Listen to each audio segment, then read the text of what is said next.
करुणा के सागर, इंसानियत एवं मानवता के प्रतीक तथागत भगवान गौतम बुद्ध एवं परम पूज्य बाबा साहब भीमराव अम्बेडकर के चरणों में अपने श्रद्धा की समय समर्पित करते हुए समय समय पर जन्मे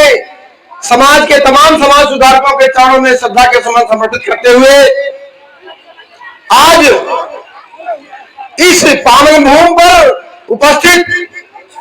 आज के कार्यक्रम के मुख्य अतिथि डॉक्टर जितेंद्र सरोज जी एवं डॉक्टर यशवंत सिंह जी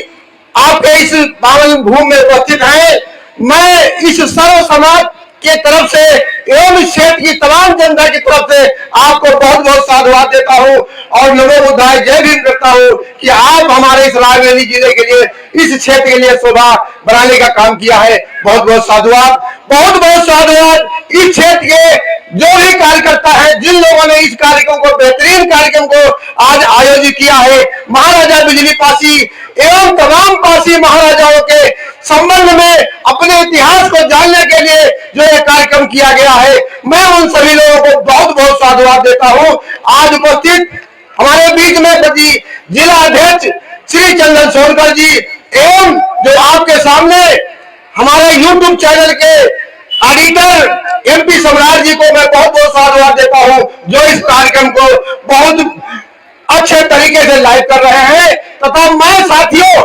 आज सबसे ज्यादा मैं साधुवाद देना चाहता हूं इस क्षेत्र के युवा साथी, जुझारू कामरेड एवं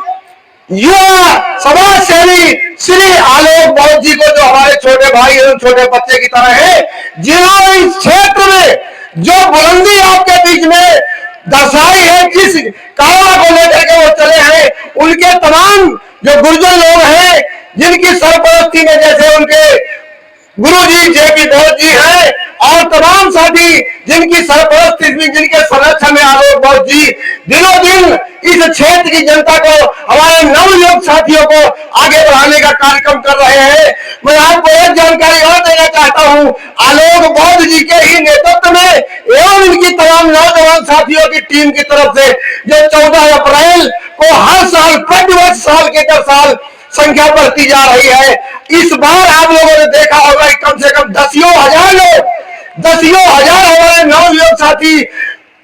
यहाँ शिवगढ़ से लेकर के और कन्नावा की पावन भूमि तक गए थे, जिसमें कम से कम हजारों की संख्या में 2 पहिया वाहन और सैकड़ों की संख्या में 4 पहिया वाहन तथा हमारी तमाम महिला बहनें और बेटियां इनके नेतृत्व में जो 14 अप्रैल का कार्यक्रम होता है, मैं उन्हें बहुत बहुत साधुवाद देता हूं। आप निरंतर अपनी प्रगति पर आगे बढ़ते रहे और हमारे नौजवान साथियों को, महिलाओं को, बहनों को आप जोड़ते रहे। बहुत बहुत साधुवाद।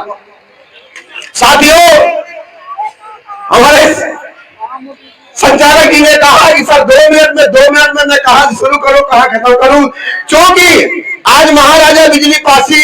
की जन्म जयंती का कार्यक्रम है। क्योंकि मेरे साथियों, जैसा कि कई लोगों ने इनके बारे में बहुत कुछ बता दिया है, चाहे वो महाराजा बिजली पासी हो, चाहे लाखन पासी हो, चाहे उधा देवी हो, तथा हमारे बैकवर्ड समाज के तमाम योद्धा जो समाज सुधारक पैदा हुए हैं, हमारे बीच में बैकवर्ड समाज से मानव लड़ाई सिंह यादव जी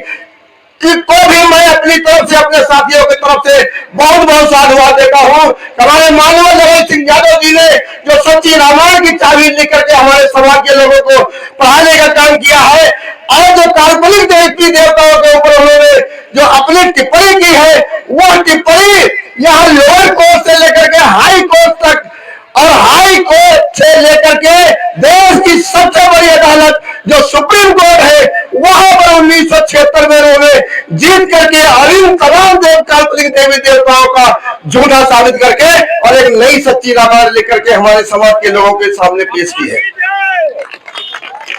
मेरे साथियों,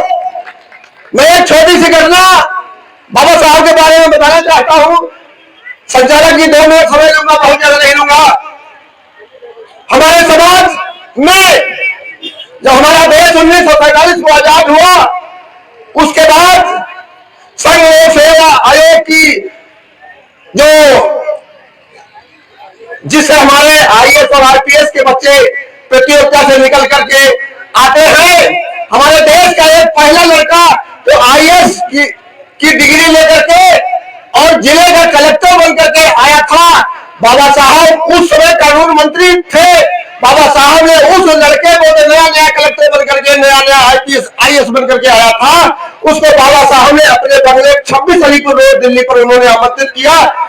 और वो बच्चा नया नया जो आईएएस कलेक्टर बनकर के 26 अलीपुर रोड पर जब बाबा साहब के बंगले पर सुबह गया तो बाबा साहब अखबार पढ़ रहे थे और वो लड़का आईएएस जो कलेक्टर बनकर के जो गया था बाबा साहब के पास पहुंचा और बोला कि मानव, आप मुझे किस लिए बुलाए हैं, मुझे आदेश दीजिए, मुझे क्या करना है। वो लड़का घबरा रहा था कि मैं नया नया आईएएस बना हूं, ऐसा तो नहीं है कि हमसे बाबा साहब कुछ डोनेशन ले अपने समाज के नाम पर। तब बाबा साहब ने कहा, मैं इतना आपसे चाहता हूं कि आप अभी नए नए आईएएस बने हैं,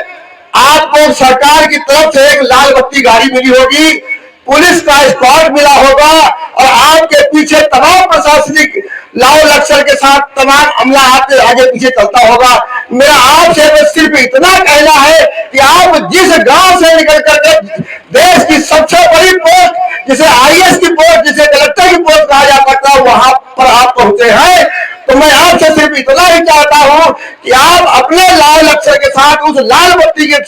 गाड़ी के साथ हूटर बजाते हुए अपने गांव में जाएं। जिस गली से, जिस गांव से आप निकले हैं, तो आपको आपके गांव की महिलाएं देखेंगी, पुरुष देखेंगे और छोटे छोटे नन्हे बच्चे देखेंगे। ये हमारे गांव से ही निकल करके इतनी बड़ी पोस्ट, आईएएस की पोस्ट पर कलेक्टर बना है। तो आपके जो हमारे गांव की महिलाएं हैं, अपने बच्चों को भी वो कहेंगी और उनमें बच्चों से कहेंगी तुम भी पढ़ो। और ये तरह से ये हमारे गांव का लड़का आईएएस बनकर के, कलेक्टर बनकर के आपके सामने एक मिसाल कायम की है। मेरा सभी लोगों से निवेदन है कि आप लोग उस मिसाल को कायम करते हुए अपने बच्चों को अच्छी अच्छी शिक्षा दिलाएं और जाकर के आईएएस की डिग्री, आईपीएस की डिग्री, आज जैसा हमारे बीच में हमारे डॉक्टर साहब बैठे हुए, डॉक्टर बने, इंजीनियर बने, प्रोफेसर बने, लॉयर बने, एडवोकेट बने, तमाम डिग्री आप जाकर के तमाम सरकारी ऑफिसरों में आप अधिकारी के पोस्ट पर बने, अन्य तमाम पोस्टों पर आप जाए। लेकिन ऐसे नहीं होगा। आप लोगों को, हमारी महिला बहनों को मेहनत करनी होगी, अपने बच्चों को अच्छी शिक्षा दिलानी होगी और फिर आपके समाज का नाम वो बच्चे आप रोशन करेंगे। बस मैं इन्हीं के साथ अपनी बारी को विराम देता हूं। नमो बुद्धाय, जय भीम।